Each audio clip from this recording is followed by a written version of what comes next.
Welcome to the Virginia is for Laughers podcast, brought to you by the funny Womax and Friends. If you're looking to get more out of your Shenandoah Valley experience, then this is the podcast for you. You'll meet interesting people, musicians, and comedians that perform here and find out more about what you can do and see. Whether you live here or plan to visit, listen to explore what makes our unique slice of heaven. Now here's your host, Don Davis Womack. Hello, laughers. Today we wrap up our series this year on health and fitness with a remarkable guest, the one and only Dr. Stephanie Kurti-Luden. She is a kinesiology professor, graduate director of the exercise physiology program here at James Madison University, and an outdoor enthusiast. Her research explores how lifestyle factors like exercise and nutrition impact chronic diseases. Stick around for her story, her insights, and her top 5 health and fitness tips that will help you elevate your well-being. Welcome to the show, Stephanie. It's great to have you on today. Thanks, Dawn. Great to be here. Yes, we have known each other for how long? How long have you been at JMU now? This is my 8th year, which blows my mind how fast that's gone. Yeah, that's amazing. I know. You were one of the first people I hung out with here in Harrisonburg. Oh, I know. And it made me love it immediately.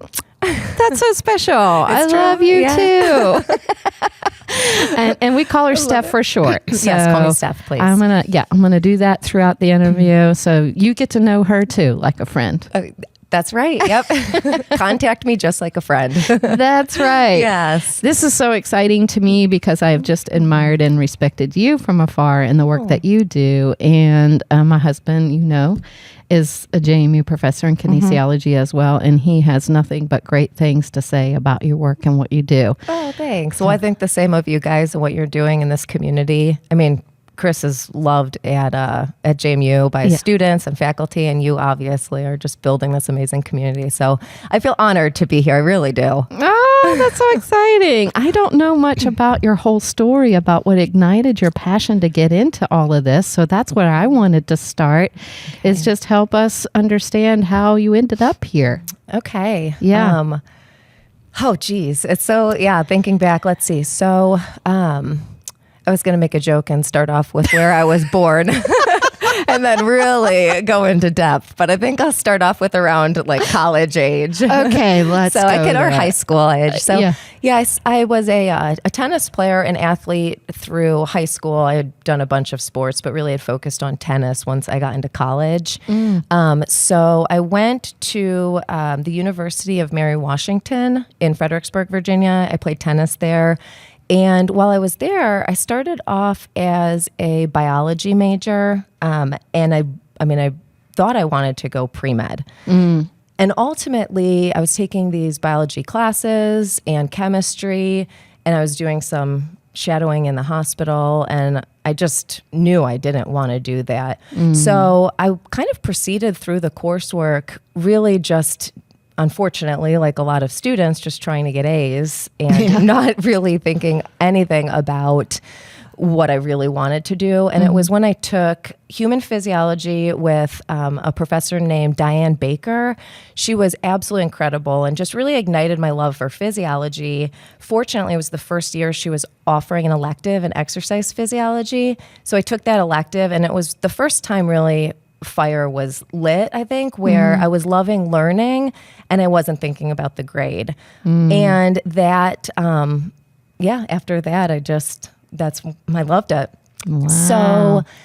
So then I knew I wanted to do something with exercise physiology, but I really wasn't sure what I wanted to do. I was planning on taking a gap year, and I kind of like to normalize the search, because we can stay curious and figure out what we want to do our whole lives. Yeah. You are still curious, clearly, as we were talking before. I think it's amazing. Oh, thank you. So I knew I wanted to do something with exercise physiology. I didn't know what, so I wanted to take a gap year.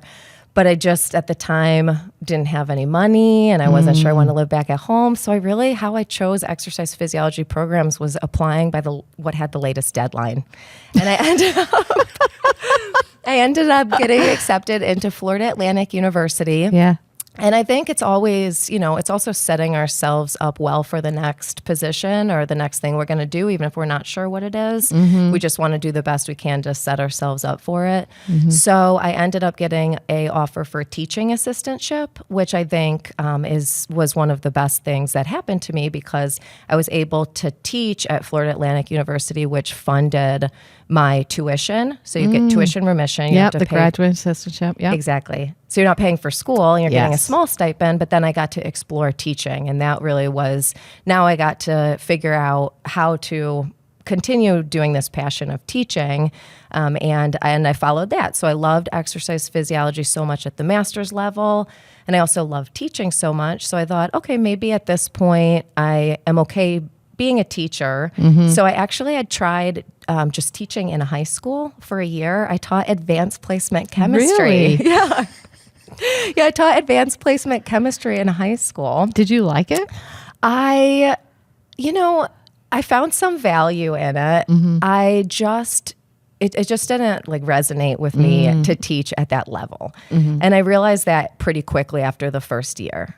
I didn't have a background either in classroom management, and it wasn't just about really being excited. I thought teaching alone was enough, but the passion for the topic matters so much. Chemistry is fine, but it's not where my heart lies in physiology.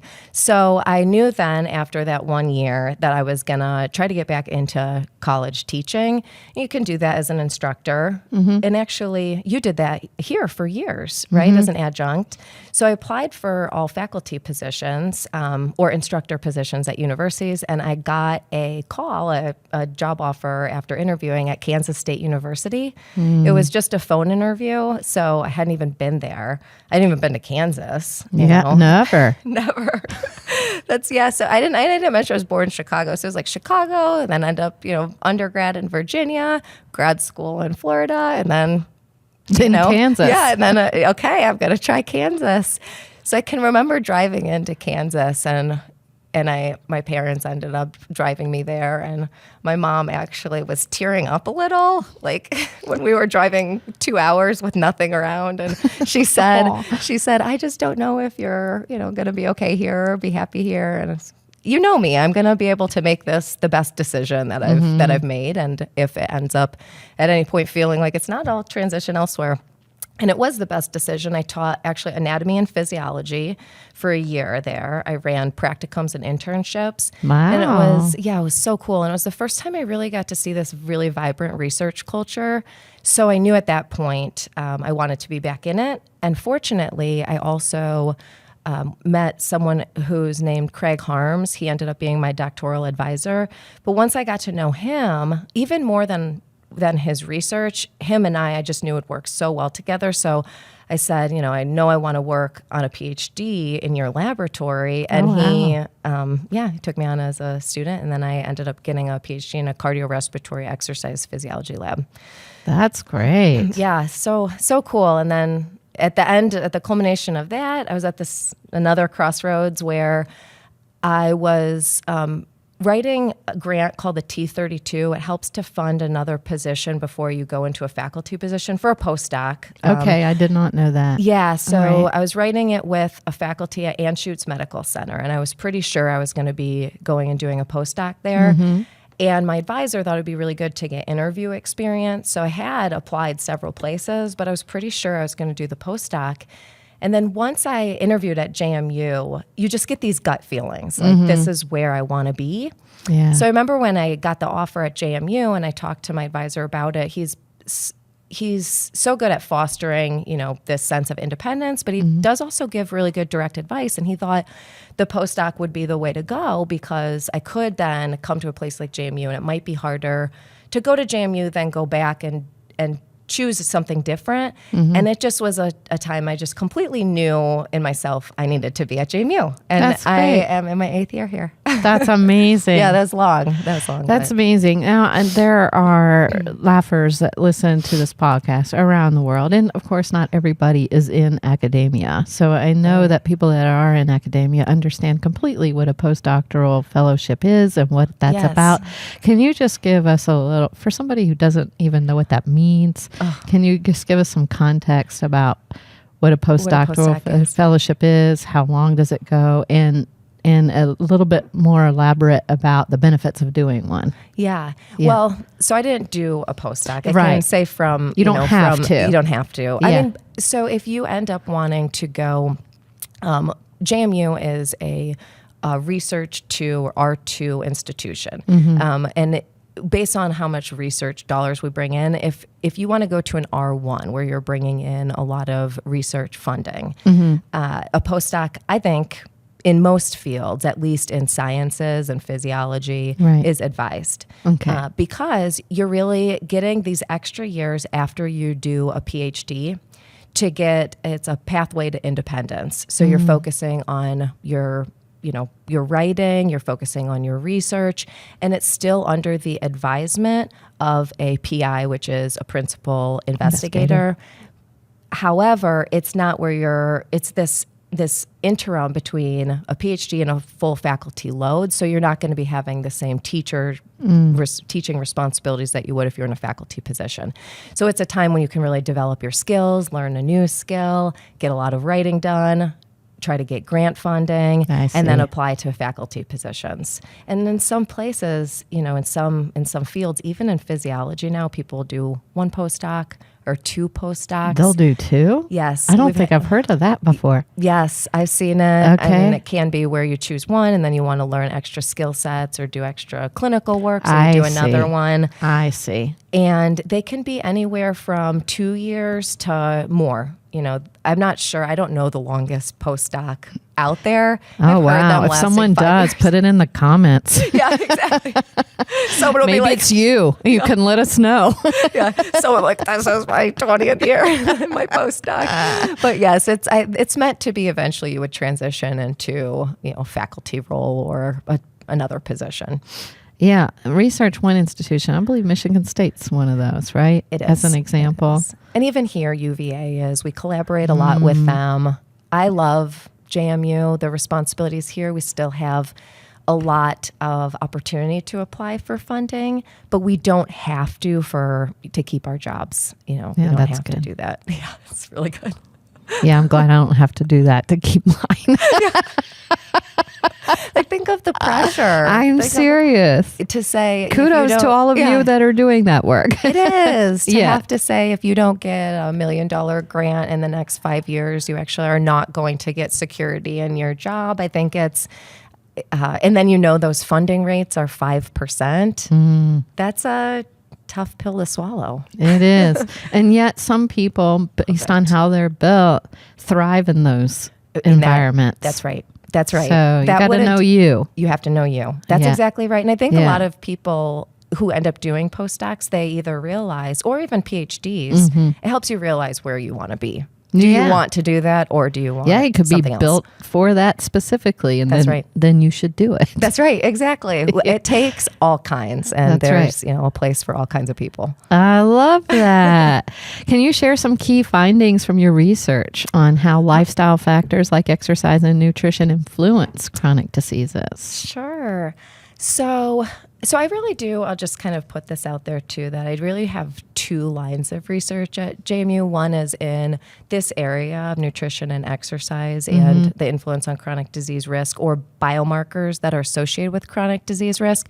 The other one is much more true to my training in respiratory exercise physiology, which is kind of a focus of what we're doing now. So I can talk a little bit about both. So I'll answer your question first about and findings and what you asked about. Yes, and when you're answering it, if you can elaborate on what some of the biomarkers are, that would be great. I will, for sure. And what is a biomarker? Yeah, exactly. I mean, I know, but people are like, of course, yes. And I love that too, because it's so important, especially if we can't get across what we're doing clearly, nobody is going to care. So you make sure you keep me honest. You say, come on. I'll do my best. So I'll say at first, how we live, both nutrition and exercise, as you know, from listening, the laughers, from listening to the rest of the podcast this month, as well as just what we know, how we live influences our risk for chronic disease. And I don't do large epidemiological studies where I'm looking at really large databases and seeing, some of the things I'll talk about later, like physical activity patterns and risk for cardiovascular disease mortality. I don't do that kind of work. So I actually do like looking at acute interventions. And then, that can tell us a little bit about if we respond in a adverse way after a single intervention, then possibly in the long run, that can translate to our lifestyle habits. So what we might do is, like if you go into the doctor's office, I'm going to start off with kind of the biomarker That'd be great. idea. So if you go into the doctor's office, you go into your PCP, your primary care physician, they'll take your blood, and what do they usually measure in there? Like glucose, lipid levels. Maybe they'll take your HDL, your LDL, and then they'll just tell you. Some of the time, they don't even ask if you're fasted, right? They just are going to tell you whether or not usually you need to be on a statin, or they might talk to you about lifestyle. And I'm not saying all PCPs. Plenty are going to give more advice, maybe. Right. But that's usually what happens. But actually, there's really good research that suggests that a postprandial challenge, which is post-meal, so how the body responds to a single meal is a better predictor of cardiovascular disease risk than just going in and taking fasting levels. That's interesting. It's very interesting. So what we do is we actually will give individuals a meal challenge, and yes, we give them a meal challenge. We see how they respond. There is a published threshold. Like we know a lot of the people listening may know their fasting levels, but there's a published threshold above 220 milligrams per deciliter for triglycerides, which is indicative of increased risk for myocardial infarction or heart attack and cardiovascular disease. So we see if people have this adverse response over this threshold. And then we see whether or not we can do either nutrition, do something with that meal that's going to lower it. But more interestingly, I think, is what we do with exercise. So seeing, can we implement, if they're eating meals and having these adverse responses through the day, right? Because most of the time we're not fasted. We're going to be in a postprandial state where we're eating or having a snack. So if you're constantly having this response over this threshold, maybe we can implement true-to-life exercise, physical activity, getting up and getting a short walk. Like, what is the dose that would be true to life that we could get individuals below this threshold? So we've done some work. I think the most interesting, one study that we did, we found an amazing response in people who had older adults who had adverse metabolic responses to meal challenges, but they had to do it was over an hour of exercise the night before. Wow. Getting somebody to bike for an hour and a half, not eat anything afterwards. Then they have the meal challenge and they have a response that's no longer adverse. It's really hard to know if someone will do that. So we ended up playing around with different doses and found that 30 minutes of postprandial walking. So you eat a meal and then 30 minutes later you go for just a moderate intensity. So a walk where you'd be able to talk with a friend, but for 30 minutes, and about half of the people were then below that threshold. So we're doing some work now to, understand what is it about those people that they really responded well to that bout of exercise. But I think that's one of the more interesting studies we've done recently. Wow. Can I ask a couple of questions about that? Please. I'm sure there's some laughers out there going, meal challenge? What do you mean by a meal challenge? Like, walk us through, if you were going to give me a meal challenge, what am I doing practically to take on this meal challenge? Like, what does that mean? That's a great question. Yeah. So in the literature, there has been so many different types of meal challenges. Is basically like what we would be doing every time we eat, is just we're sitting down and we're consuming a meal. That's the challenge? We don't think of it as a challenge, right? I love that you called that out, because in the research, that is just a sort of, because we're using it to elicit a response, we're calling it challenge. But I like that you pointed it out, because all it is a typical meal. You're sitting down, they're coming to the laboratory, and they have 20 minutes to have some sort of food. Now, for these meal challenges or, a typical meal, we're actually using something that someone might not have first thing for breakfast. Really? So For example, we use Marie Callender's chocolate satin pie. And I actually can't claim that I thought of the idea to use pie. In my PhD research, I was using, like Jimmy Dean's breakfast bowl, something that might be more palatable in the morning, like eggs with potato or bacon. Eggs with sausage, a biscuit, and biscuits. And some of that has been done where people will have, something like that they might have in an absolute amount. So I'm consuming, 2 biscuits, everyone consuming. We use pie because the amount of fats in it and sugars might be typical to what someone would have with a more westernized diet, we call in Western countries, that's higher in fat, higher in sugar. So even though it's pie, it's also very dense. So it doesn't look visually, you don't think you're consuming that much, but calorically it is high, and that's why, and people like it too. So when they come in, I would like a pie. It's delicious. Sometimes with the leftovers, with the graduate students, we're like, ooh, I could use just a couple bites here. We need another study. We don't want to waste it. So because of that, we use it, but we've used plenty of other things. But you're exactly right. It's just eating a meal and then we're assessing the response afterwards. Do they do the walk after the meal with you? They do. Okay. For this, so we've done different studies. The one that I talked about before, they had to do a higher dose of exercise. That was actually an intravenous catheter study. So sometimes they will actually do, if it's a bike, it's a lot easier. They'll do that in the laboratory. And this one, it was great because they could just do it on the treadmill in the laboratory. And we made this study very true to life. So we had them actually self-select their speed. So it would be a speed they're comfortable at for doing a 30-minute walk. To be able to talk, like you said earlier. Okay. Exactly. But we also made sure the energy expenditure, so how many calories they're burning in this walk, was the same, because we had several different conditions. So it was controlled, but also, again, you always want to keep a true to life nature of a study. Okay. Yeah. And then you're drawing the blood to check the biomarkers. Exactly. So we're drawing the blood. We are checking for triglycerides. We also were looking at LDL and HDL and glucose, but this specific study was more about triglycerides, blood triglycerides, since those ones are shown to have this very clear-cut clinical threshold. Okay, and your findings, what's the impact of those findings for us? Talk to us about that. I love that question, right? Because that research should always have some sort of translatable impact. Should. Yeah, it would be hard for me to do it if I didn't see it. So I think while I would love to think that if it made the biggest difference in our health to have to ride for an hour and a half the night before we're going to eat at all, like all of us are going to end our day with an hour and a half of exercise. I know for me, that's not possible. I don't think that's practical for a lot of us, unless you're an endurance athlete training for the long distance. That would make more sense. But the typical average person. And what is that's the top 2%? Right. So I always want to try to think of what can impact human health and human well-being.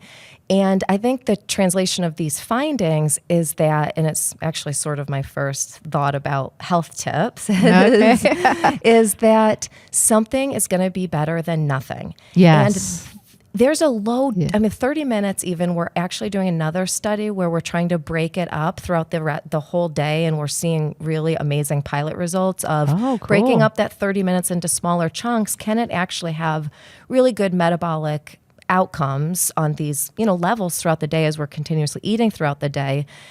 But something's going to be better than nothing for improving your metabolic health and overall health, which we'll talk about, I'm sure, in a little bit. I'm sure we will. But as you said, metabolic, one of the ongoing jokes, this is inside information. Oh, geez.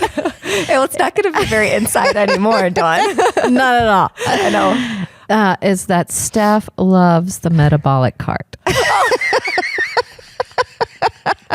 It was my first year here, and Chris, Dawn's husband, that was just so funny because I was down at the lab so much, like after hours, I'd just be on the cart, and Chris made a couple of jokes about how he was just waiting. You guys were waiting for a Christmas card with me and the metabolic card on it. So I do have a fondness of it. Yes, you do. So for someone who's never seen or heard of a metabolic metabolic parts cart. on the cart. Yeah, there are parts on the cart. Can you describe it for us, and what does it do, and and how you utilize it for your research? Yeah, that's a great question. So a metabolic cart is going to measure metabolic outcomes. Like I'm talking about metabolic health right now, actually, as more levels of these in our blood, which relate to cardiovascular disease risk. Mm-hmm. When we talk about metabolism using a metabolic cart, we're talking about oxygen consumption and CO2 production. So that's what you can get on a metabolic cart. Say, we're kind of within this series throwing around the term fitness, right? Mm-hmm. And fitness level, if you're actually going to be able to have access to a laboratory, you can use a metabolic cart to measure how much oxygen you can consume. So that would be consumed from the atmosphere and then used for energy. Mm-hmm. And then CO2 production. Mm-hmm. So that's the byproduct of metabolism. Right. So that's what a metabolic cart does. And it has a lot of other, capabilities that someone may want to hone in on, like our breathing rates. So how much we're breathing during exercise, how big those breaths are, how much we're ventilating for a given oxygen or CO2. Mm-hmm. But that's expansive. In the short term, we can just measure something like we can put a name to fitness level by thinking VO2 or the amount of oxygen that we can consume and use for energy. So is this metabolic cart present for all your studies? So not all of them. Some of the ones I was describing actually before, the ones with, just looking at some blood markers. Yeah. I don't always use a metabolic cart. Okay. I actually would, I might use it to get a better estimate of energy expenditure. Mm-hmm. However, because I would know then where they're working at compared to their total, compared to their maximum. So I would be able to better quantify that, but not always. Sometimes we don't use those in those kind of studies. But in a lot of the studies that I was talking about with the other line of research looking at cardiorespiratory outcomes, I would use the metabolic cart because it's much more important for the outcomes of those studies. I see. Yeah, sense. It does to me. Yeah. Oh, yeah. Your work also examines how age and sex interact with lifestyle factors. Yeah. What have you discovered about these differences and their impact on our health? Wait, so I'm sorry. Did you say how age what? How age and sex interact with lifestyle factors. Yeah. Yeah. Oh, gosh. So we have done quite a bit of different work. Like in the study that I was just describing, I actually had transitioned from looking at younger adults and seeing different interventions. Like you give a younger adult a meal challenge and then see what dose of exercise will make a response. Okay. And unfortunately, they just don't have a big response to that meal challenge. Actually, that's fortunately, the younger people. So then we looked at, I'm going to kind of add in age, sex, and physical activity level. Okay, that sounds good. As people get older, they just have an increased response to these meal challenges. Okay, so they have higher glucose and higher triglycerides with age. However, if they're active, that actually alone lowers the response. A really active older person can look much more like a younger inactive person. Metabolically. Okay? Yes, metabolically. So age makes, age with physical activity level is really interesting, but age for a lot of things, I'm going to try to say this nicely, makes things worse. But not wisdom, that's for sure. That's true. But no, I do think, physiologically, there's going to be some deterioration with age. A lot of that can be preserved with physical activity level. The sex difference work that I have done has actually been a lot more with cardiovascular respiratory outcomes that I would be measuring like with the metabolic cart. Okay. Which she loves. I do. Well, I know. Yeah. So I don't want to get too in depth, but we're doing a really cool rucking study right now. Did you say rocking? Rucking. So like a rocking chair? That would be cool. Rucking, and I was going to explain it. It's, you know how in the military, they would have to carry really heavy backpacks? Yeah. And they're just required because when you're on a mission, you're going to have to carry your supplies in your pack. And then the strap that goes over the front of the rucksack is what it's called. The backpack's called a rucksack. That strap is going to actually alter your breathing while you're having to do the ruck itself, right? Okay. So now it's just what they have to do. They have to carry their supplies. However, if those muscles responsible for breathing start to fatigue, they can actually they elicit something called the metabolic reflex. Okay, and that's really just fancy for saying they steal blood. Oh wow! So there's this blood flow needs to go to the legs so that they can continue to march. And then if they say encounter hostile forces or an enemy, their first thing they're instructed to do is throw off that rucksack and then run. Okay, so if the muscles are fatiguing, and then what they do, the respiratory muscles or the muscles in breathing, they win. They basically will take the blood from the legs, and then we might not be able to run as fast. Wow, so I bring this up because it's really interesting that females now fulfill the same combat roles in the military. They have the same absolute requirements, so they have to carry the exact same weight as males. Sometimes it equals their body weight, okay? But they have smaller lungs and airways, so we know respiratory muscles are more prone to fatigue. So it's really important that we understand. There's also different responses with that. When I said metabolic reflex, they respond differently. Their body does when the muscles fatigue. But it's just so important that we are trying to our soldiers, that we are making sure that whatever we're telling them to do, they can do it. They can do, and it's the best for their health. It's the best for their safety, right? So we're looking at responses in males and females, and then our next aim is going to be to try to improve the strength of those respiratory muscles. So that's really where more of the sex difference work comes in that I'm doing. Now, with the aim, I like that a lot. Yeah. With this aim of increasing their respiratory muscles, what do you recommend that they do to do that? Dawn, you ask such good questions. Well, it's like you have a background in exercise science. I do. Yes, you do. And did you know you were always going to go into comedy and podcasting? No. No. Right. But it's a blast. Yeah. Even this rucking work, it really, and I'm not going to take credit for all the questions because Dan Bauer is at Virginia Military Institute. He kind of brought me down to incorporate some of the respiratory work. What a great connection. Such a great collaboration. That's what science is. It's just a series of these amazing collaborations. So when we're trying to improve the strength of the respiratory muscles, we actually are right now working with an amazing company that makes respiratory muscle trainers. Some people have heard of them as inspiratory muscle trainers. I haven't heard of those, actually. You can get them you can even get them on Amazon. I have no disclosure, so I don't know about any company selling them. This specific company is called Power Breathe. Okay. And they are well established in the literature for having devices that you can get different types of resistance. And it's really hard because when someone's buying a device, they probably don't necessarily know what their maximum inspiratory pressure is, meaning I don't know how much force my inspiratory muscles can exert, right? Right, yeah. But I think you can kind of still, it's hard to know whether respiratory muscles are actually a weakness in what somebody's doing. So it's almost like very specialized. But at the same time, if somebody was trying to do respiratory muscle training, they could use one of these devices, and then they come with protocols. And you can easily look up online like a respiratory muscle strength protocol, which sometimes is just breathing against, it feels like it's not a closed valve, but it just feels like it's really hard to inhale. But they would do a max inhale,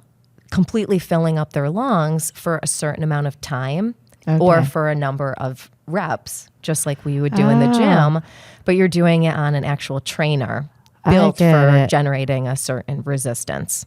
So similar people that have asthma, they have the smaller devices that help them increase their respiratory capacity. This is more elaborate. Yes. An extension of that or similar? The device itself is, it's really small. It's really easy. I mean, they're coming up, like the company has been great to work with, and they're interested in doing this study or at least helping us. So they've sent us a new digital trainer where I guess on your phone, you can actually see that. We can do so many things today. Oh my gosh. I know. I know. It's incredible. It's incredible. You know, all of this, the technology. And I know you asked somebody else about wearables. What we can do now blows my mind. At the same time, I think, you know, just sometimes you don't need to make things harder than they are. Trainers where they're generating a small resistance or large resistance, those ones are really quite easy too. So yeah, I could have brought one down here. They're just sitting in my office. Shoot. Yeah. Next time. Yeah, that's right. Yeah. I can send you pictures. You can post them on your social media. There we go. Okay. And we might do that. We'll see. Maybe I'll do it for my next Christmas card. The trainers. That would be hilarious. And we should just make it just for us. Yes, I know. I'm going to one of these days. We would get a kick out of that for sure. Now, you've worked on the acute and chronic lifestyle interventions. And what do you think are the most effective strategies you've seen for disease prevention and management? Oh, so I probably should stick just to my research, but I'm going to take my work and then can I expand it into the whole body? Okay. So for prevention and management, and I'm going to talk about this within like the larger scope of health and fitness tips. Being active. I mean, really being active is, if we think of all of the risk factors for lifestyle related diseases, there's a lot of modifiable risk factors, you know, like blood pressure is modifiable. And in some way, I know that there's also a genetic component to a lot of these, or lipid levels. I mean, I have a very strong genetic component for high LDL. Yep, even now. Really? Yes.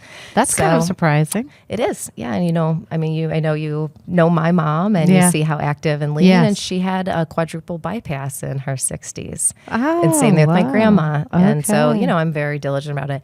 But a lot of those modifiable risk factors, of any of them, I think, physical inactivity, you'll see has the most supporting data for increasing the risk for cardiovascular disease mortality and all-cause mortality.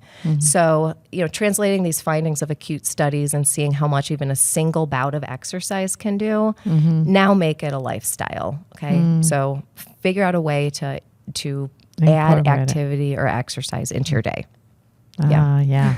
That's true. And we've talked about this throughout the series, is be kind and compassionate to yourself. And if you set out to do 30 minutes and life happened and you can only do 10, then do the 10. 10 is better than none. That's exactly right. And it's actually, in a lot of people's mind, that's a really hard transition. It's easier to say than really buy in. And I think in some ways I always have known that. But once I have a 3.5-year-old and a 1.5-year-old. She's busy. It is. It's a busy time. I'm a stepmom to 3 others who are 18, 17, and 14. Yeah. So now it really is a lifestyle. There are so many days where I will, and I know the importance of exercise, at the same time, truly getting in a run or a weightlifting session, I may not have prioritized for that day, or I just don't have time for in that day. So I actually will go do a set of stairs. I'll go do a few wall squats, or, I just think it has to become a lifestyle. That's hard. I love the way you said that too. I think that's a great perspective. It's just like, what can I do today? Yeah, that's right. Just a little bit every day adds up. It really does. Yeah. And I think you start looking for more of those opportunities. Yes, I think so too. Right? Like we think we don't have time because we're sitting, I'm going to my daughter's dance class tonight. I know I'm probably not going to have time for it. It's so cute. It's the cutest thing. And there's 30 minutes that she's in that dance class. Yeah. And a lot of people, I think it's really easy to just say, those 30 minutes, I'm going to sit and watch. I'm going to sit and watch. Or even if you're not, even if you're not sitting, you can even just stand and walk around while you're looking in periodically. That's all physical activity. It's not actually structured, but you're increasing your energy expenditure. That's not just sitting. It's so interesting because it really is the less time you have. Sometimes once you really start looking at what you can add in, it can be powerful too. It can. You reminded me on the last episode what Dr. Mike Saunders was talking about as his kid was doing cross country. He was also exercising during that time. Yes. And that the other parents might have thought he was crazy, but that's what he was doing. That could be, that's funny you say he that. He didn't know, crazy. But that's I think a normal thought. If you're doing something the rest of the group may not be doing, you might be thinking, be thinking I'm crazy. Exactly. And then you realize a couple hours later, like, well, who cares? That's really a them problem, right? Right. You know, I was listening to, I can't remember if it was a podcast or something I was reading. There is a giant in this field, meaning he's really well known in exercise physiology. He publishes a lot. Mm-hmm. He's actually an anesthesiologist by training. His name is Mike Joyner, and he's at the Mayo Clinic. And he said that at his big talks, he's invited all over the world. And he actually brings a jump rope, and he'll outside of the talk or in the parking lot or in the airport, he'll do a little bit of jump rope. And not only is it so good for just getting in short effort, that's actually pretty intense. Jump rope is very difficult. It is. People watching me might think it's a comedy routine. Oh, right. Yeah. The way I do it. This is the best stand-up we've seen today. Just kidding. Fumbling all over myself. Oh, I know. And then you hit yourself and you're like, oh. I admire people that get good at it. You can get good at it. I probably just need to stay after it. Yeah. Well, maybe you have should some skill level at it. We should start off air jump roping, which is even better for people to watch. Everyone around me. Yeah. But I just thought that's so cool, and it's like if that's just what he does, and doesn't care about people around thinking, I think it's more like, wow, he's really practicing what he believes in. And self-care. He's taking care of himself. That's right. That's probably more important for him in a lot of ways than the talk he's giving, since this is the stress field. level too. You know, even if you love speaking in front of people, you care about it. There's some stress involved with that. Start off like need one of those little respiratory trainers. Yeah, that's right. That's right. What do you think are some of the common misconceptions people have about exercise and its role in preventing chronic diseases? Misconceptions. Yeah. That's a good question. I think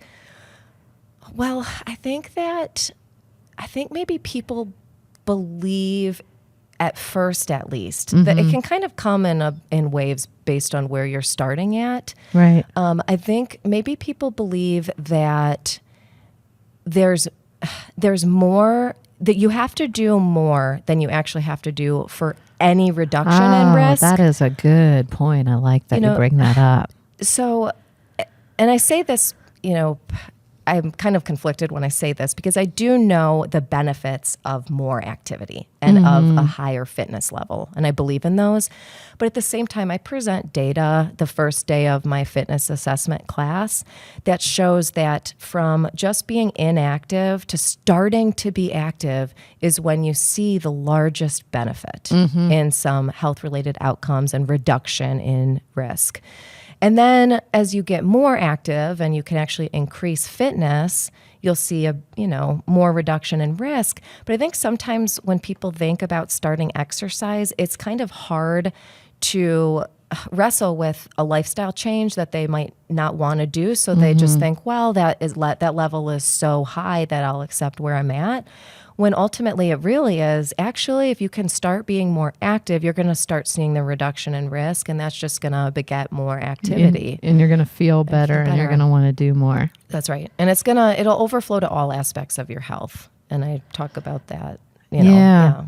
I love that you brought that up, because I think we're too hard on ourselves, and we want to get to the end result as quick as possible. So as a result, we go oftentimes out too hard. And then that can lead to a lot of things, including injury and quitting, because it's just not fun anymore, And so, if you're not enjoying the process, you got to enjoy. Yeah. You're not going to stick with it. Right. That's right. So you're absolutely right. And then I think, I can't remember which one, because from the time you had asked me to do this, and then I started listening to the podcast, it's wonderful. Thank you. So I can't remember which person said it, but it really is so much about loving that process. Yeah. And really evaluating how you're feeling during it. Yes. It can't be only outcome oriented.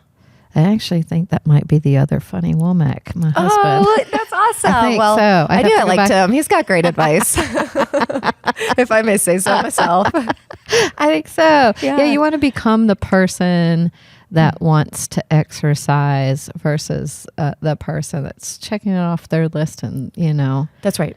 And that's right. It's not as enjoyable or fun, and it's hard to stick to something like that. That's why the fad diets and all of those things are not sustainable. Yes. And similarly with exercise, it's you want to develop an exercise or fit exercise in your lifestyle in a way that makes you happy and brings you joy and gives you energy. That's right. And you may have to try a few things before you figure out what that is. That's exactly right. Yeah. That's exactly right. And I think you're so right about beating yourself up. Yeah. And I think, again, it's one of those things that when I was younger, maybe I would know all of this. But now the phase of life I'm in, I really do just completely buy in, you know, to finding enjoyment in moving our body and finding ways each day to be able to do that in a way that we're really, that's making us better in every area of our lives. Yeah, and I think being kind to ourselves, that it can change with the seasons of life. Yes. So before you became a mom, your exercise activity and things that you did probably look a little bit different. They do. Yeah. And now that you're doing different things because of your kids are now in your life. Yeah. And so. Yeah. And I still, I think it still is really important to set goals, right?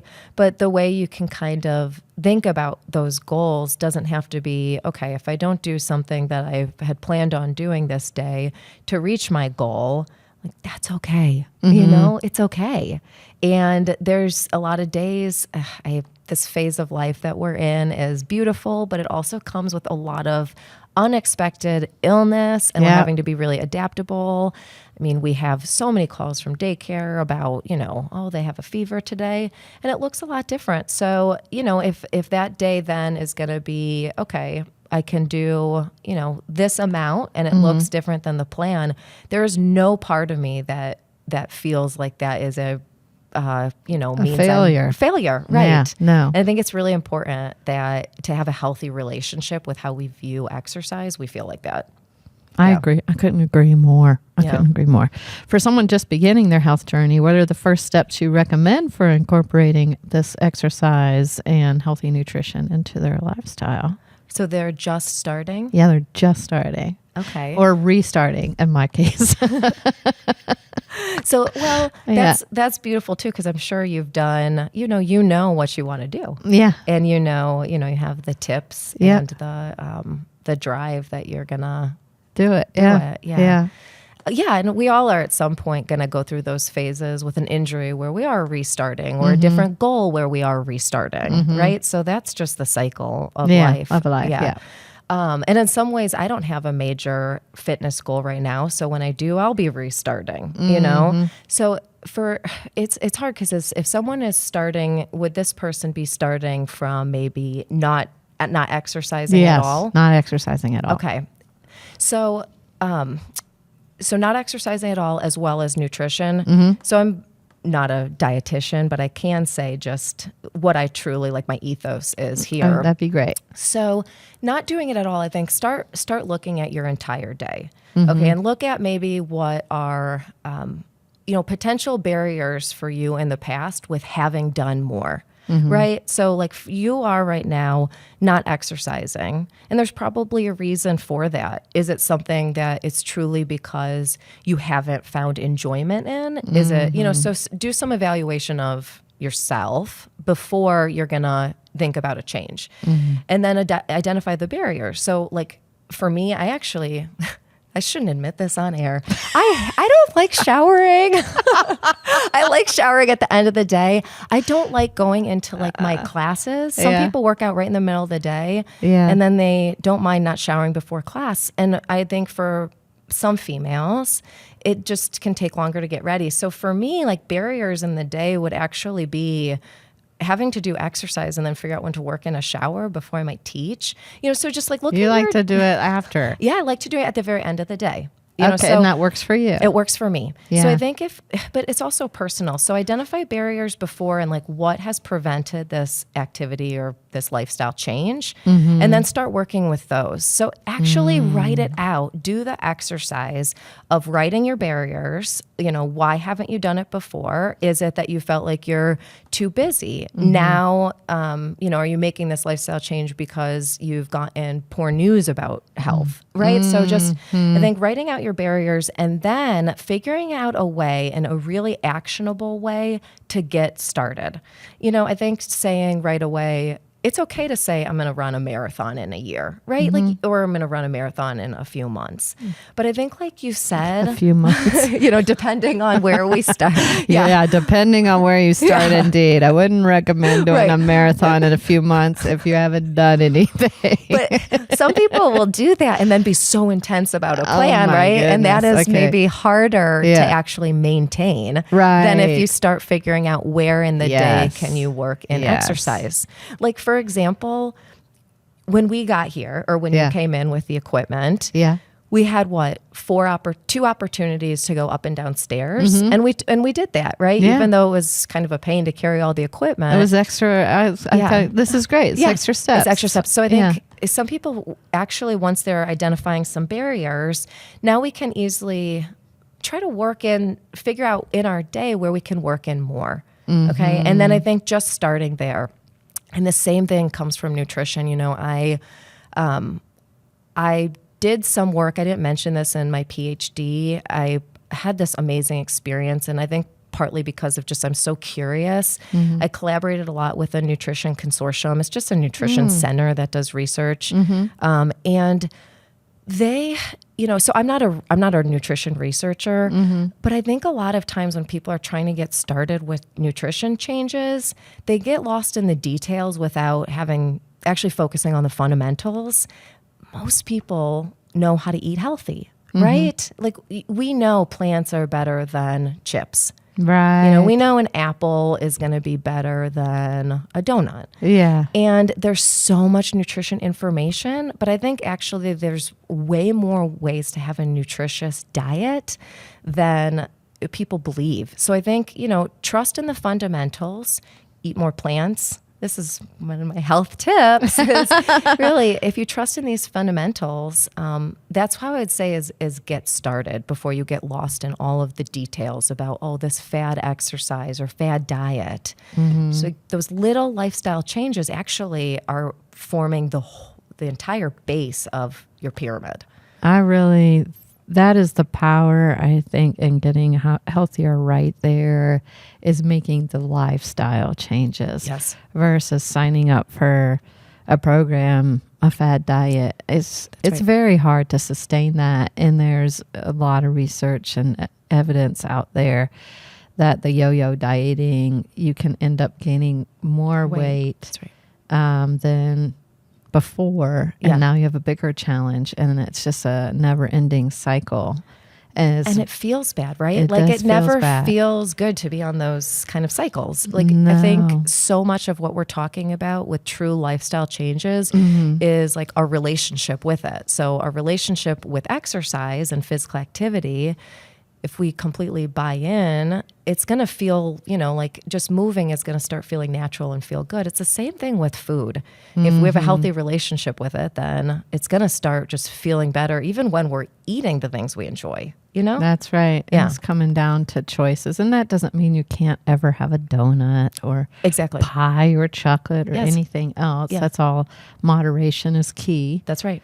It's just looking at your whole day too. I've started doing that. So if I know, for example, we're going to go out Friday night and we're going to go to Pale Fire and have the pizza.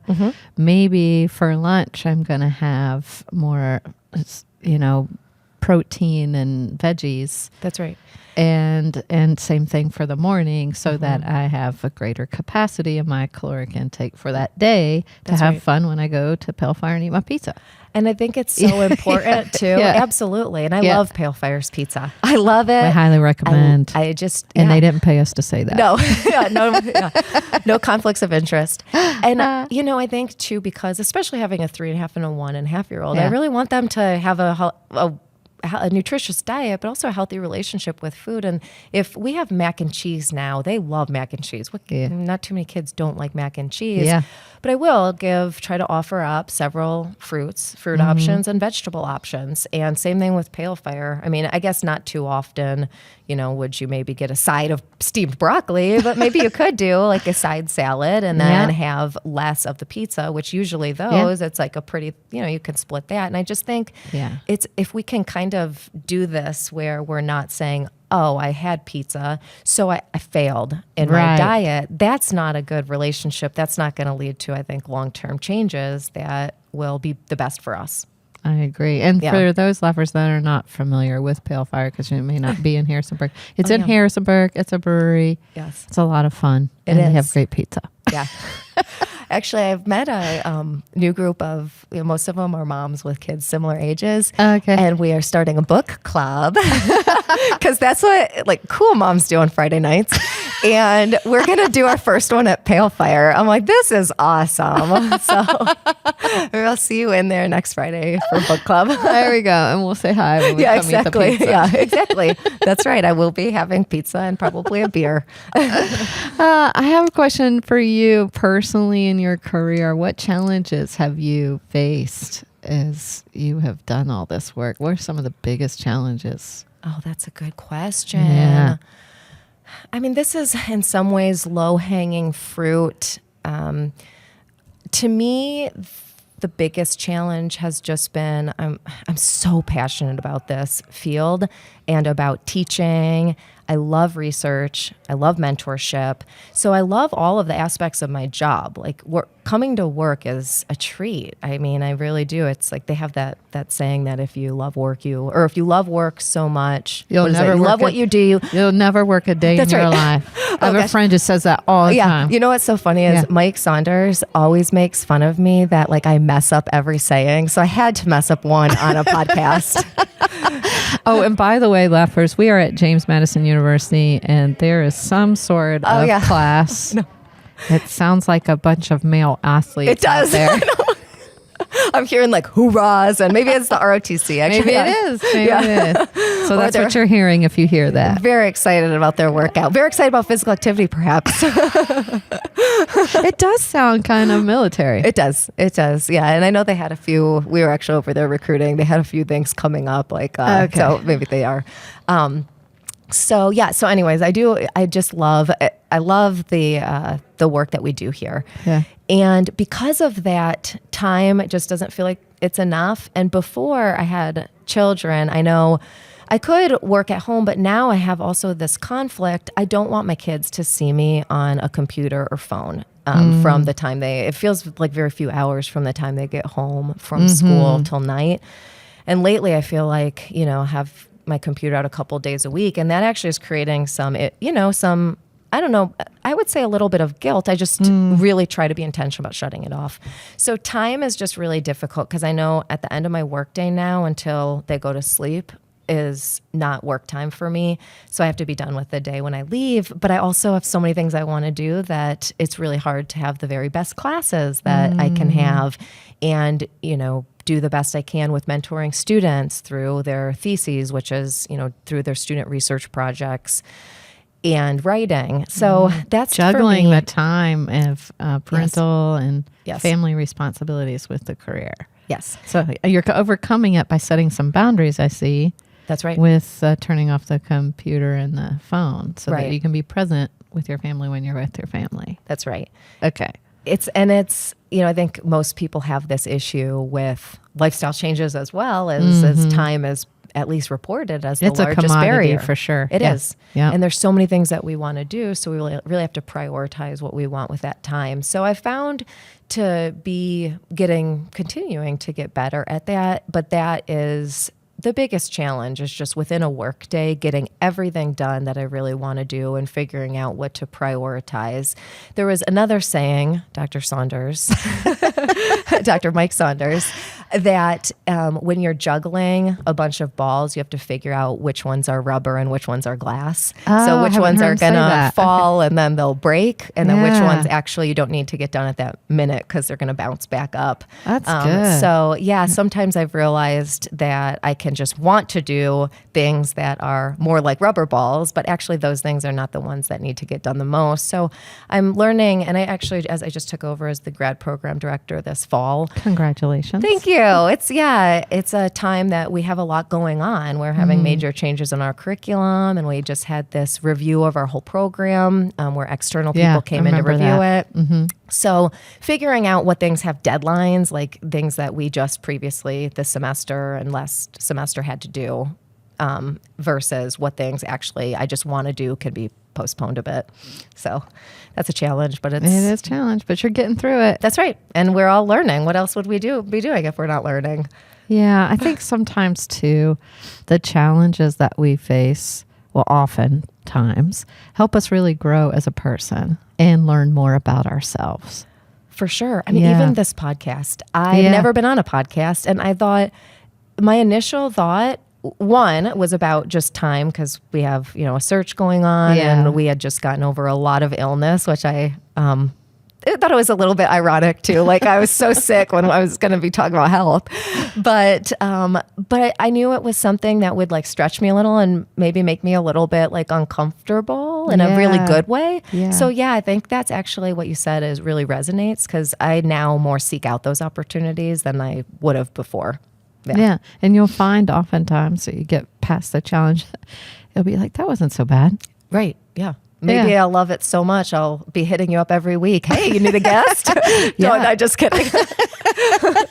Or can we do another podcast? Yeah. Although sitting down with you, it feels like we're just out having a coffee. Right? Yeah, it's but so fun. That's how you are with everybody. Yes. So, I'm sure that's why people come on and then they end up enjoying it. Absolutely. Yeah. I love people, and I love learning about people. And it's one of the biggest joys lately, and it's my own career development, is doing this podcast. There's so many amazing people here in the Shenandoah Valley that are doing so many amazing things.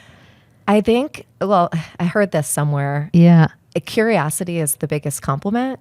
And I think it's so true. Like sometimes some of my in-laws joke that like I just pepper with questions and I try not to, but I really do get so genuinely curious about humans and like who you are and why you're the way you are. What makes you tick? Exactly. So what's your story? Exactly. How did you get here? Exactly. Yeah. So it's just, it comes so natural that, I love it too so much. Yeah, it's important. I think really the essence of every human being is curiosity. I really do. I would think we all want to learn. Yeah. And we desire to be better. And we have different challenges, environmental, socioeconomic, and different things. But the essence of us is we seek to learn and we want to be better.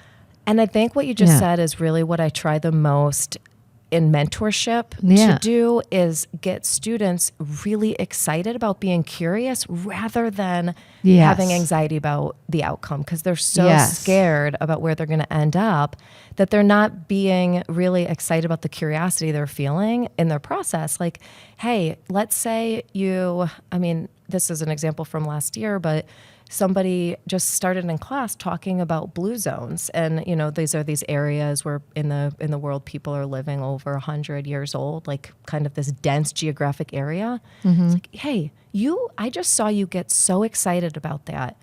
And it was so cool because she was like, oh yeah, that is like the most excited I've been about anything recently. She ended up doing an internship in Costa Rica, a blue zone. Okay. Yeah. Follow that curiosity. Follow curiosity, and I'm going to follow it right now. Blue zones are where people 100 years old or live to 100 years old? What are we talking about here? Yeah. So I only know, I'm glad you followed up. So, I mean, this is not an area I know much about at all. There is a Netflix show called Blue Zones. And it says in these certain geographic areas, they're kind of trying researchers or I'm not sure they're all researchers, but people are trying to understand why in this geographic location are people living really long lives.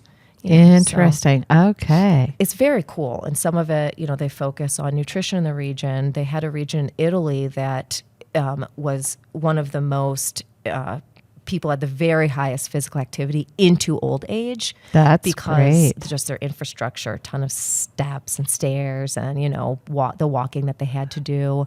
So the community is set up to encourage physical activity, like the infrastructure is. Yes, and they had somebody on there too. Okay. I know you'll love this. It was a woman, and she was talking about the region, and she was talking about focusing on when they're getting together with family. She talked about laughter. Oh, yeah. That's important. Yes. So laughter is a great medicine. That's right. Yeah. Yeah. You want to live long and live a good life.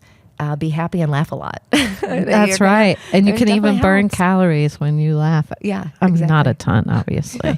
I know, yeah. Otherwise, I'd be already 20 pounds lighter. Could you imagine watching a cross-country practice and just seeing someone, I'm not going to get extra steps in. I'm just going to stand here and laugh as much as I can in 20 minutes. I wish it worked that way. But you do burn some calories when you laugh, for real. That's right. And it just feels really good. It does feel good. Yes. I love it so much. I want to ask you, you've mentioned some of the tips, but let's summarize it up for our viewers and our laughers. Okay. What are your top 5 health and fitness tips? Yes. Drum roll. Okay. Oh, yeah. Nice. I don't know if anybody else got a drum roll. So the first one, I actually, even on the way to campus for this, was kind of debating how to phrase it, because originally I was thinking, so I'm going to say both. Sounds good. Have exercise as your base before you think about the toppings. And I was kind of trying to do like a fun little maybe food reference. Yeah, I love it. But I actually want to make it a little more negative. Interesting take. No, I don't know. I don't know about negative, but I just want to, I think it actually better summarizes what we talked about with just getting started. So I'm going to say as this: avoid inactivity. Avoid inactivity. So I'm just going to really quickly mention a research study that I think is pertinent and important. It was in a journal called the Journal of American Medical Association, or JAMA, and this is one of the top medical journals. Very well known. Exactly. Yep. It was the largest study I've seen where they looked at modifiable risk factors for cardiovascular disease mortality and all-cause mortality. Things like, again, hypertension, blood pressure, blood lipid levels, physical inactivity. And they also had people's fitness levels. And this study, I think, is the most convincing. They broke up these people who had this really large cohort who had died from either all-cause mortality or cardiovascular disease, and then broke them up into quartiles. So the least fit were from 0 to 25%, second least fit 25 to 50, second most fit were the 50 to 75th percentile, and then the very most fit were 75th and above.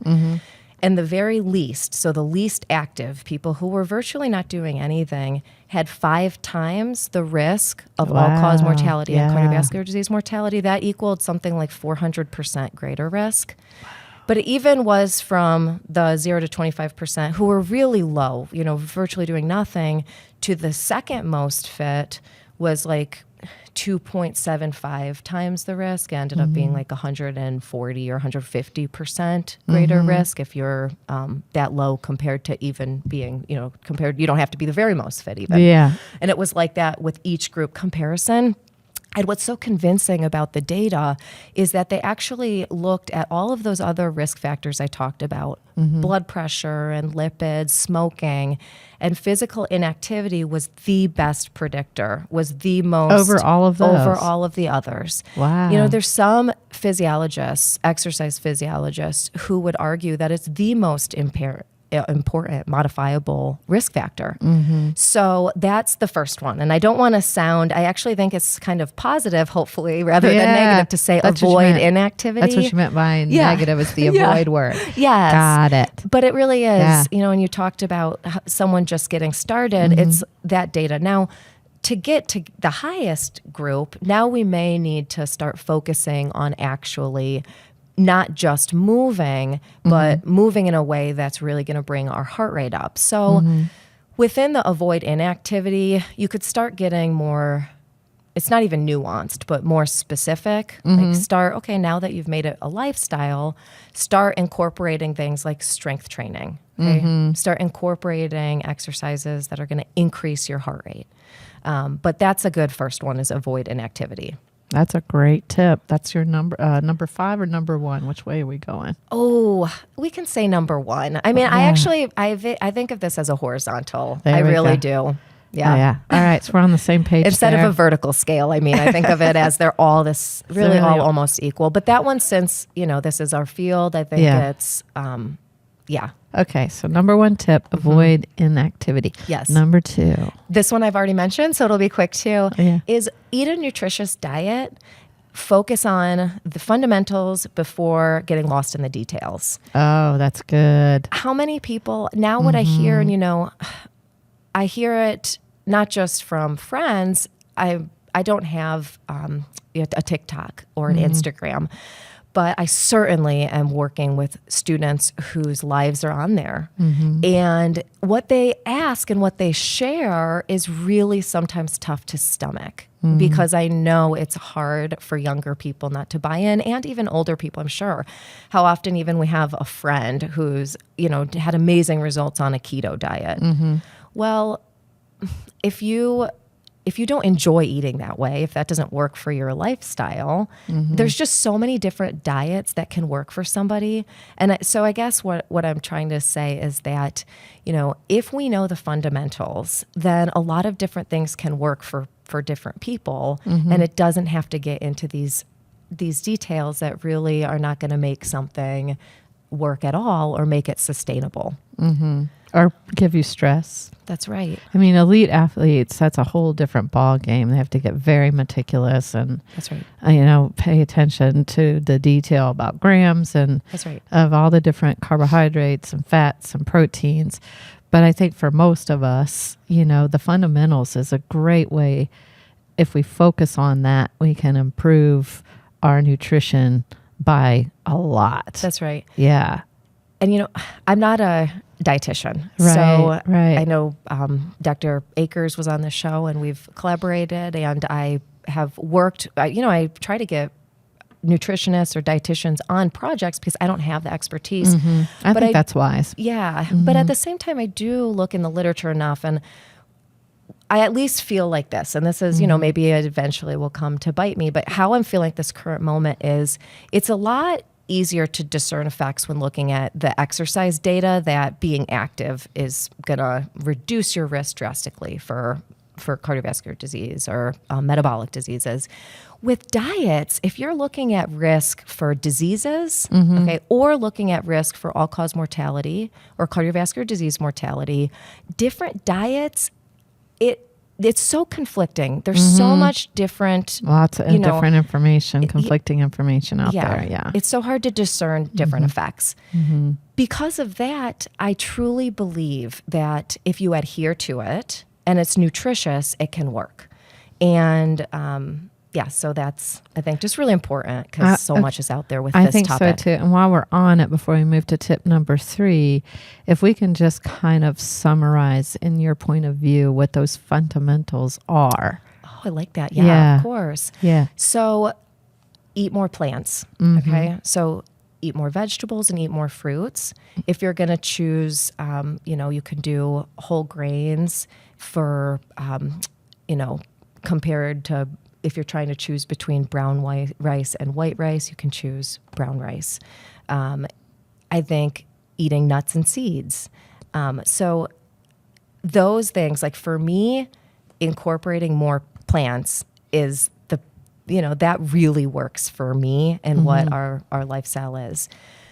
I also think like high quality sources of protein. Okay. So if you're going to have like lean chicken breast or something like that, or if you like having a more plant-based diet, tofu and tempeh.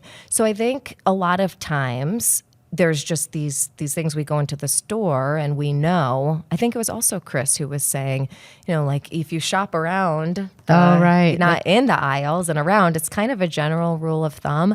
But we also all know that plants like broccoli and kale and spinach, incorporating those things in a way that we actually enjoy the taste of, is going to be better for us than maybe getting a can of broccoli cheddar soup that lasts for probably 4 or 5 years. And I'm not saying there's not a place ever for having to do something quick, but just the fundamentals of incorporating those foods that are better for us, it's going to make it just seem a lot easier to make lifestyle changes. Yes, and just a practical tip of one way to do that I've found enjoyable that will get more vegetables in your day are smoothies. Absolutely. Nick is my husband. Yeah. And those are fun and they taste good. They are. And for me, I actually incorporate some protein in those too. Yeah. And I think they have protein powder. You can dump a couple of scoops in. Right. Yeah. And you can make them taste really good. And sometimes if you're feeling like you need a little extra sweet, I'll add a few like scoops of Nutella. And that doesn't, That's really great. And you can mix the fruits and the veggies. So That's right. I've done, strawberry, blueberry, but put the kale in there, mix it all up. And I'm like, wow, this is pretty good. I actually like this. That's tastes awesome. Great. Yeah. Exactly. Yeah. So there's a lot of ways to incorporate the things we know are good in ways that we also really enjoy, which I think if you're not enjoying it, again, like you said, you're not going to stick to it. If your friend went keto and lost, 50 pounds, if that's a goal even, maybe it's just that you want to try something different, but that's something that feels really difficult. Resonating with you. You're on it. And even if you're having success, but you don't like it, guess what? You're not going to stick with it. So no, that's the key on that too for nutrition as well. Yeah. There's no cookie cutter way. We're also individual. And there's some more and more research, 2 different people could eat the same foods. That's right. And have different reactions and responses to it. I love that you mentioned that because that's another thing is, to know something is working for you is also starting to really like look at your health. Yeah. So, for me, I talked a little bit about cholesterol levels, about LDL, and if people have data about themselves that they can track something, say that they're getting older and now they're getting more concerned about blood markers and they're seeing their glucose. There's such good methods now to track glucose. You can go to the doctor and get it, but there's over-the-counter blood glucose monitors, and you can get more information on yourself to see what's working for you. I think that's so true because that's so true that certain things don't work for people. And that's really what the data shows. Yeah.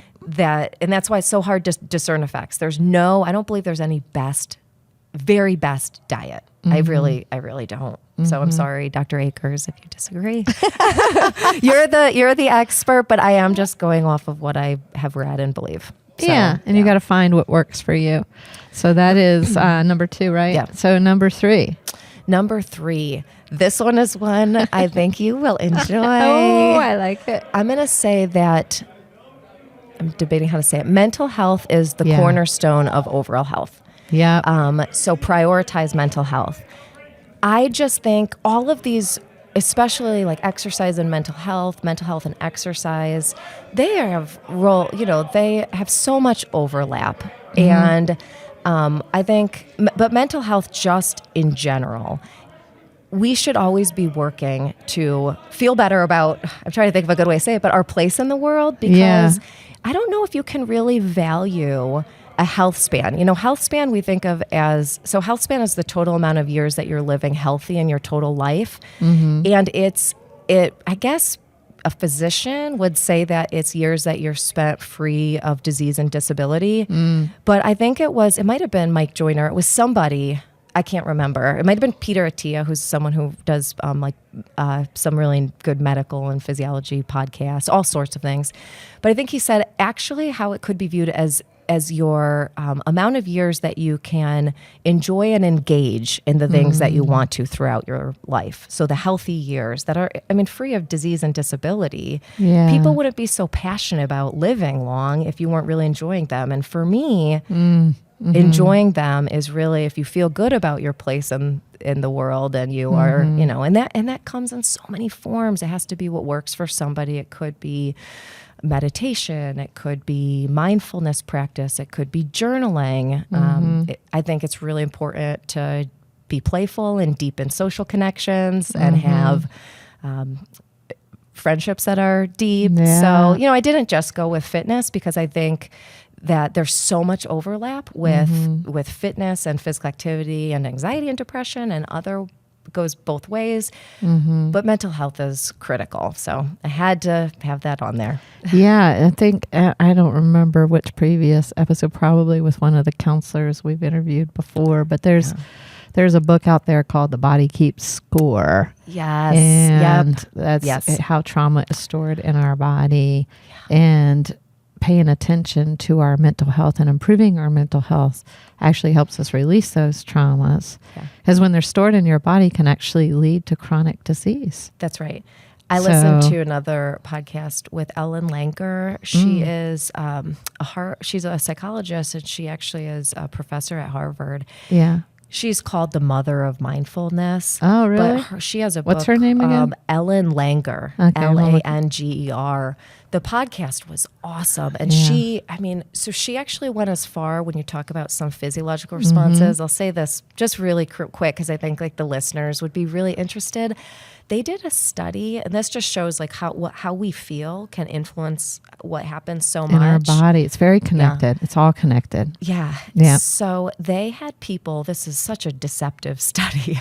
They had people coming in to a room where they set it up. It was like a doctor's office. They set up, it was an intake room before they were coming into the research study. So they told them, just wait in the intake room until you come in for the interviewing for this research study. Yeah. Well, in that intake room, they had, somebody who was like a research assistant who was set up to be sneezing. They had another research assistant set up with the mask on. They had tissue boxes in there. They had a screen playing about, something about common colds going around. And it was an alarming amount of people that had developed colds after that. Interesting. So, she had a control condition as well, people in the intake room, and then they followed up with them after. So the control condition would be inputting this information. Yes. Suggesting. So we think of it as, our physiology sometimes influences our mind. And it's honestly the results. I need to read the study because I just listened to this maybe 2 weeks ago. Okay. So I need to look at the data, but I'm sharing it probably preemptively almost. But at the same time, I believe what you just said. Our mind can influence our physiology. And people who have really high rates, it works both ways. People who are sick have high rates of anxiety and depression, but also it's not causal in just that direction, right? So, I think it's just really important to focus on. I agree. What's number 4? Number 4 is prioritize sleep. Oh my gosh. So yes. I don't know I actually don't think anyone else has talked about it, and I'm not a sleep expert. It's so important. Well, and you can go 30 days without food, or you can go 30 days without exercise. Neither would we want to go 30 days without probably, but you cannot go 30 days without sleep. I think the Guinness Book of World Records might be 24 days, and they actually cut the study off. I'm pretty sure I heard that on... they would need to. Right. So, I don't know how you used to be when you were younger. When I was in my PhD program, I was one of those I'll sleep when I'm dead sort of people.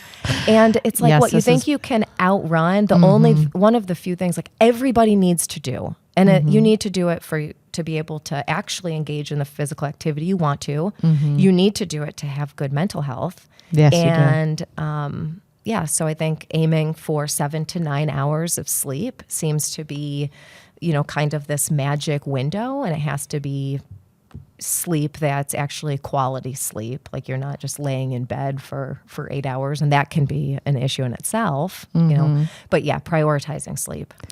Yes. And so sharing something personal here, but also I think can be helpful is I have complex PTSD from a trauma history, which has led me to reading The Body Keeps Score. Yes. So somebody out there probably may be going through this that's listening to this. One of the symptoms is nightmares, and that affects your sleep. Wake cycle for sure, right?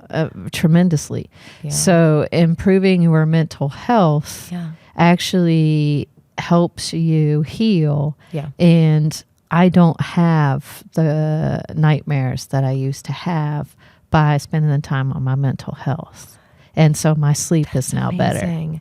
Yeah, because it is deep sleep that I think is like serving as its own sort of therapy, where we're processing on a lot of emotions and a lot of what's going on during the day. That's an incredible story because they were horrific, but it's part of the physiology of recreating. You're trying to solve what happened to you. So you're kind of co-creating. It's coming in the form of, or recreating, and it's coming in the form of nightmares. Yeah.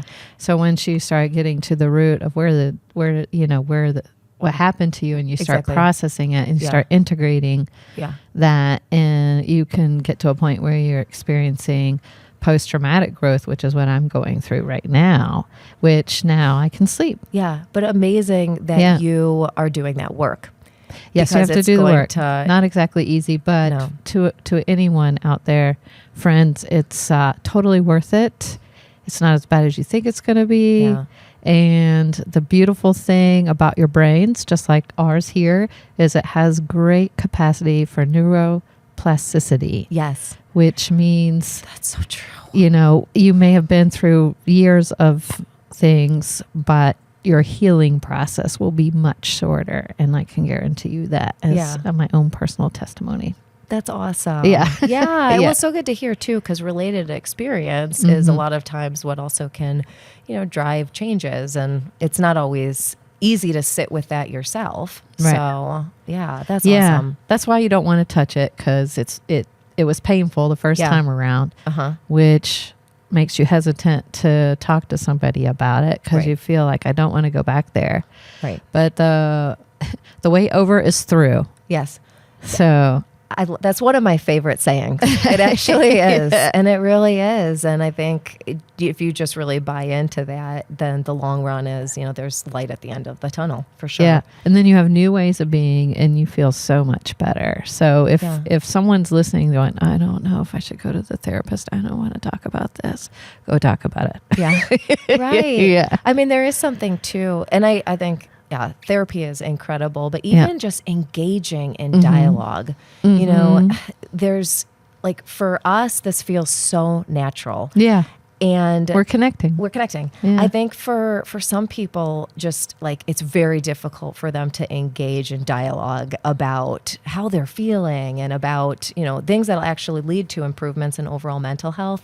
So figuring out a way to get there is also so valuable, because you're just going to feel so much better about yourself. And like exercise, just get started. You don't have to have it all figured out. I promise you. That's right. Yeah, that's so true. I mean, come down, you can start doing 10 minutes of journaling a day. I'm not doing it every night, but when I feel like I really need to sit with something, I will get out a journal and I'll write. And I love it. I think it's such a powerful exercise, and just thinking about how I'm thinking.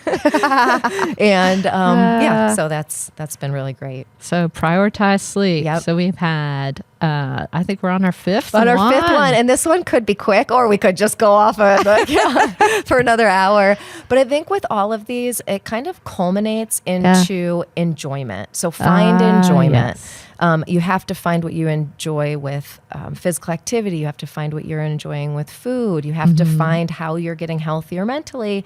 And you really have to, when you're prioritizing sleep, I think, that's just the easiest thing to enjoy when we sleep well, isn't it?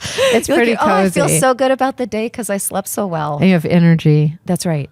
I mean, last night was, I do track my sleep. I had 0 minutes of awake time. For me, that's so unusual. I usually have a child up in the middle of the night still. Mommy. But also, not you anymore. No, maybe mine's 31. Yeah, he might still call you. Hey, everyone needs your mom. But I do think, that's, I just notice the days that I'm feeling good.